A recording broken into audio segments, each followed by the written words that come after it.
Hi, Kristen. Welcome to Chapter 2. A Word to Live and Die By.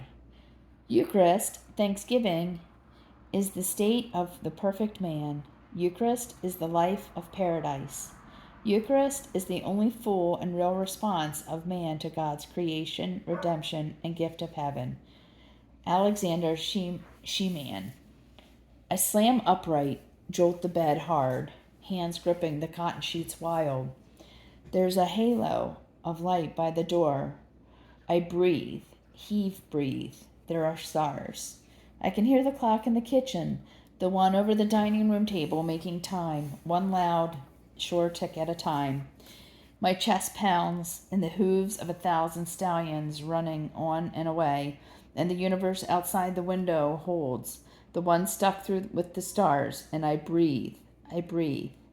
It was all a dream, a mirage of the moon. I feel my hands across the threads of sheets, and there is a bed sure under the body, and there are morning stars all in place out the window, and his bare shoulders rise and fall beside me in the heavy slumber, and the relief courses through my veins draining away the fear blue. It was all a dream. I fall back to the pillow, lie on relief. I don't close my eyes. I stare out the window and wonder that there is real breath in these real lungs, and this is the real, and I don't know how you say this word, Antares, Antares, Scorpion's beating heart, hanging below the waning crescent moon, and I'm here to see it. And and they were just 4 nightmares in one night, a silver thread unraveling through black. And for me, she who says she never has dreams. I lie there and untangle the memory of scenes, the string all twisted, one long strand of nightmares plagiarizing life, the fibers of the neocortex working through my life, all the life most important. I revisit dream scenes, and I think about this, the all most important. It has seemed real, the dream. It was a faceless doctor, just a voice, and it was pallid. It was a pallid room of walls and no windows, and it was just the uttering of one word, and I can feel it again, how the veins constrict. The haunting C word, the one with the gluttonous belly and serrated teeth, and their voracious appetite to divide and dominate. Cancer. It's a slam to the gut. I green. And he blandly says the cancer's been invisibly consuming bits and pieces of me while I birth the babies, mop their muddy prints off the floors, kiss the lips of their father at the door. He says there's nothing to be done. All's been devoured. Just wrap up the last of my living. Already? No more?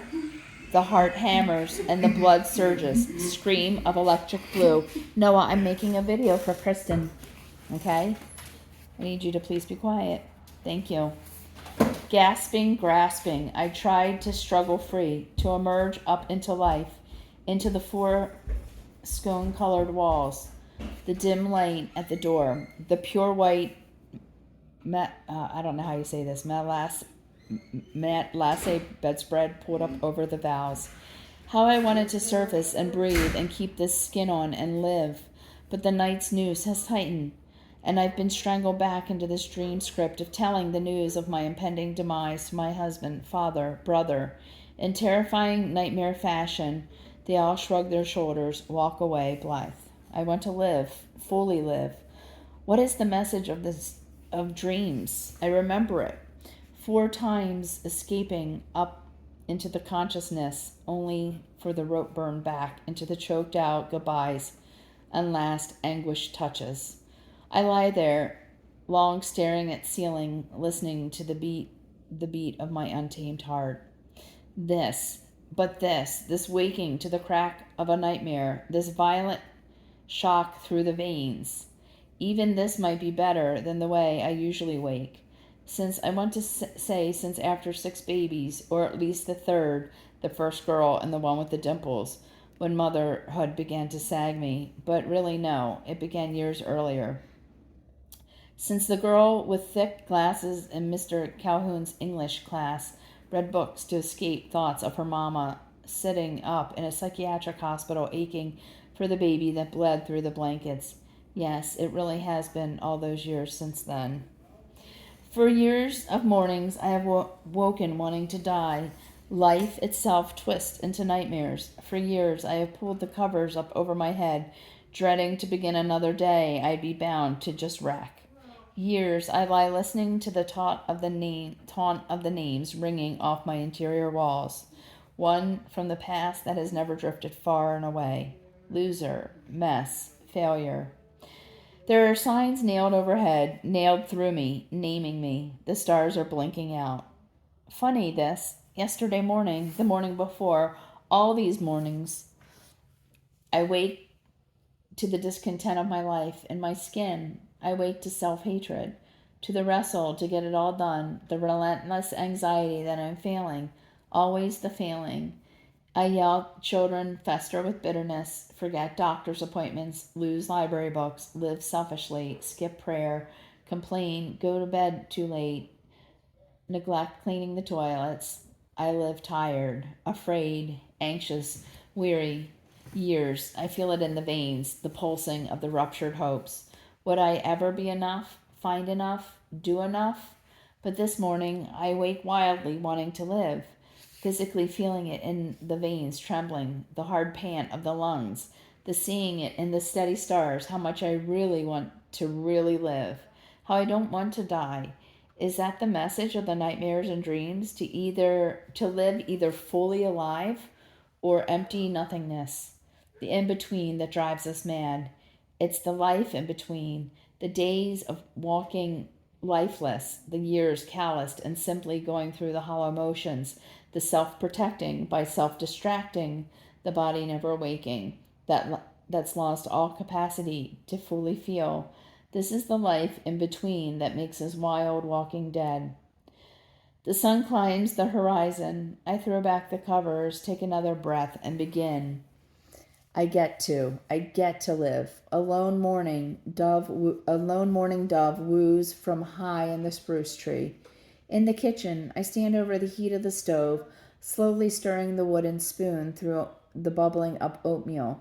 But my eyes are on the window, on the field, freshly fallen snow, in the sun, countless stars across the fields, trees in the woods falling soundlessly, their blue shadows stretching. Down by the lane where the gravel curves to the road, where the bulk of a yellow lab has been digging hard, steam rises slow up the earth's black loam. Life has its mirages of its own. The nightmare creeps up the nape of the neck, clamps me in a chokehold of reality. The end will come. Doctor's warning or not, the end will come. And this life of the bare toes across the grass, the sky raining spring down on the eyelashes, the skin spread clothes under sheets, blink of the fireflies on dusky June nights, all of this will end. I turn off the stove. I toss in a load of laundry, pull a recipe book out of the cupboard to plan the day's menu, wipe off the counters. I try to breathe and press on, but I'm rattled, upended, undone. I can't quite shake the reality of the dream, the nightmares of my life.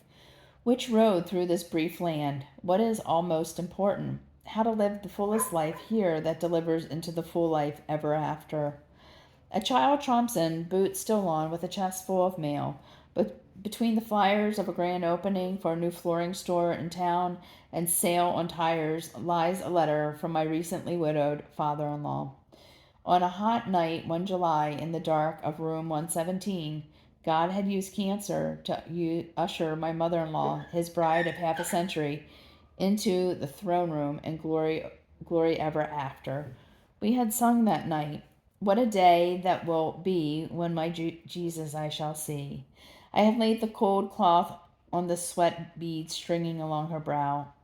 I tear open his envelope, slide out the Dayspring card, read how his slow Dutch scrawl. But it's the last words of his card that grab me. Thinking on the beginning of this year, who does he call to come home? Is it me, Lord? May I be ready? Or us? Whoever. Emotion wells, spills. How this letter, these words And now, after last night's dream wrestle, after my years of mornings, whoever ready for the end of here, whoever ready for the first meeting of him there, whoever soon. Will I have lived fully or just empty? How does one live ready and always? Yes, ultimately, only Jesus. Yes, this premature dying to self, birthing into the cross life, the grace cocoon, before emerging into the life unending. Without this Jesus, no one can be ready. But someone, please give me, who is born again, but still so much in need of being born anew. Give me the details of how to live in the waiting cocoon before the forever begins. In my reality, dream reality, I gasp for more time, frantic for more time. But I have to wonder, more time for more what?